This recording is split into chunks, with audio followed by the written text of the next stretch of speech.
तो मेरे प्यारे बच्चों, आप सब कैसे हैं मेरे प्यारे बच्चों। मैं उम्मीद करता हूँ मेरे प्यारे बच्चों आप सब स्वस्थ होंगे। आज का जो हमारा टॉपिक है मेरे प्यारे बच्चों, ज्योग्राफी के बारे में जानेंगे मेरे प्यारे बच्चों। क्लास 12th के जो है मेरे बच्चों ज्योग्राफी, इसमें जो है मेरे प्यारे बच्चों ऐसे प्रश्न है मेरे प्यारे बच्चों जो कि बार बार मेरे प्यारे बच्चों पूछे गए हैं पिछले 2-3 सालों में।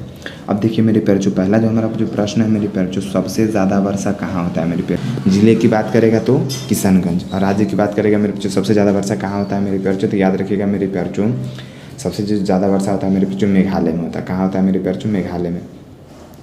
और आज चाय भी सबसे ज़्यादा मेरे प्यारे बच्चों किशनगंज में ही होता है। याद रखिएगा, चाय भी सबसे ज़्यादा कहाँ होता है मेरे प्यारे बच्चों? किशनगंज में ही होता है, बिहार में। अब देखिए मेरे बच्चों, हमारे अगले प्रश्न की ओर बढ़ते हैं मेरे प्यारे बच्चों और देखते हैं मेरे बच्चों हमारा अगला प्रश्न क्या है मेरे प्यारे बच्चों। ऐसे जो प्रश्न है मेरे प्यारे बच्चों, एक भी प्रश्नों का आपको क्या करना है मेरे बच्चों? छोड़ना नहीं है। अगला प्रश्न है मेरे बच्चों, भूगोल में भू का अर्थ क्या होता है। याद रखिएगा, भूगोल जो बना होता है मेरे बच्चों, भू जोड़ गोल, ठीक है। भूगोल जो होता है ना मेरे बच्चों, भू का अर्थ होता है मेरे बच्चों भूमि से, ठीक है। गोल का अर्थ होता है मेरे बच्चों गोलाकार से, यानी पृथ्वी का गोलाकार, ठीक है मेरे बच्चों, गोलाकार। तो भू का अर्थ क्या होता है? भूमि से। गोलाकार से नहीं होगा, त्रिभुज से नहीं, पर्यावरण से नहीं, क्या हो जाएगा? भूमि से। ओनली कथी से मेरे बच्चों? भूमि से। भूमि आपका क्या हो जाएगा मेरे बच्चों? Right answer.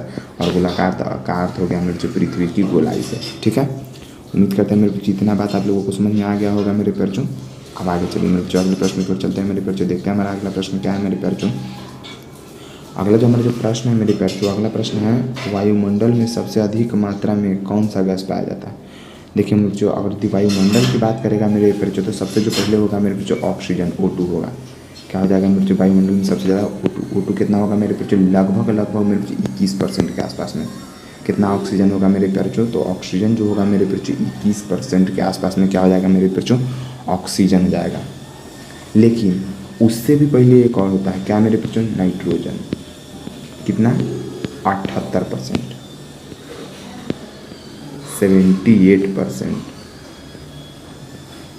78%। सबसे पहले क्या हो जाएगा जो वायुमंडल में सबसे अधिक मात्रा में कौन सा गैस पाया जाता है?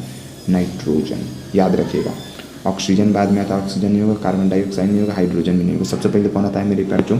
तो N2 आता है। N2 कितना है मेरे बच्चों? 78%, लगभग 78% जो है मेरे प्यारे बच्चों नाइट्रोजन है वायुमंडल में सबसे ज़्यादा। अगर भूपर पट्टी की बात करेगा मेरे प्यारे बच्चों, तो भूपर पट्टी में जो हो जाएगा मेरे बच्चों सबसे ज़्यादा है O2 हो जाएगा। कितना?